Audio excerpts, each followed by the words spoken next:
So for those of you out there that have caught that one movie, The Witch, that came out a few years ago and you happen to end up liking it, I would say this movie right here, probably right up your alley.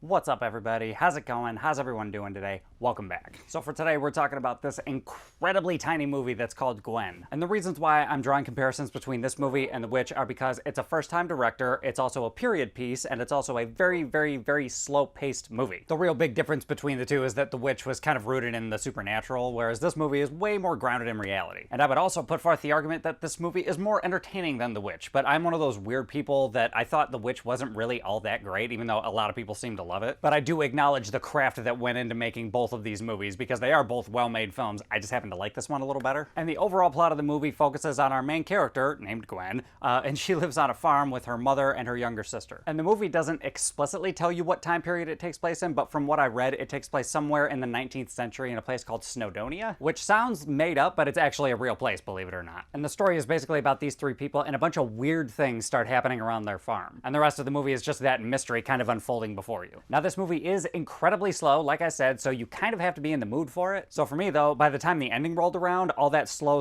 build-up, all your patience actually ended up paying off, in my opinion. But like The Witch, this is a very, very well-crafted movie, and as you're watching it, it really feels like you are a part of that world because it just feels lived in. And for some reason, I thought this movie, it just felt way more eventful and way more meaningful than The Witch. I'm really not totally sure why, because for some reason, I just kind of thought that The Witch was a little bit pretentious and it was trying to suck its own dick from time to time. Like it was beckoning you to respect it, whereas this movie just kind of like felt like an offering almost. But the more and more I think about it, I actually just end up liking the movie a lot more because it is just very, very well made. Like the acting performances are really good.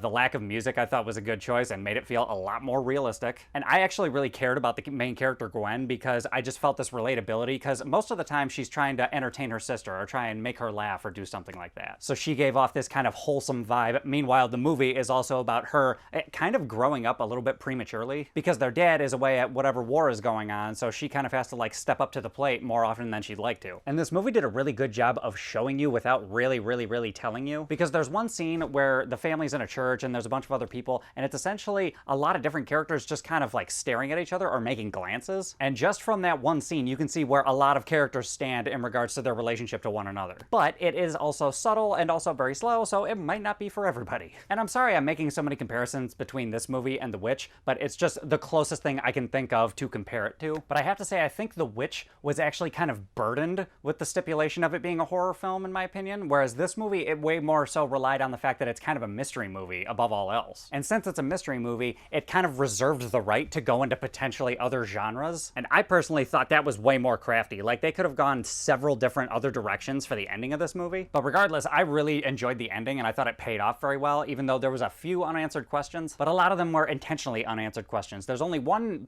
plot thing that I'm really not 100% certain on, but if you have your own imagination, you can, come up with your own ideas. But anyway, overall, guys, it's a very short, very simple movie. I definitely recommend it, though. I don't know if I would go out of my way to watch it again, but this is a really, really solid directorial debut. So I think for a score out of 10, I think I'm gonna give it like a 7.9. I would like to know why this movie didn't get picked up to get put on like Netflix or be an Amazon original or something like that, because it was actually not bad. And I wish more movies like this would get some attention, but that's the way the world is right now, I guess. But anyway, guys, those are my thoughts. What are your thoughts? Have you guys seen this movie? Have you heard of it? Hop in the comments, let me know what's up. Other than that, if you like this review, give me a like, subscribe, share, hit the bell, do all that other YouTubey type of shit, and I will catch you guys next time.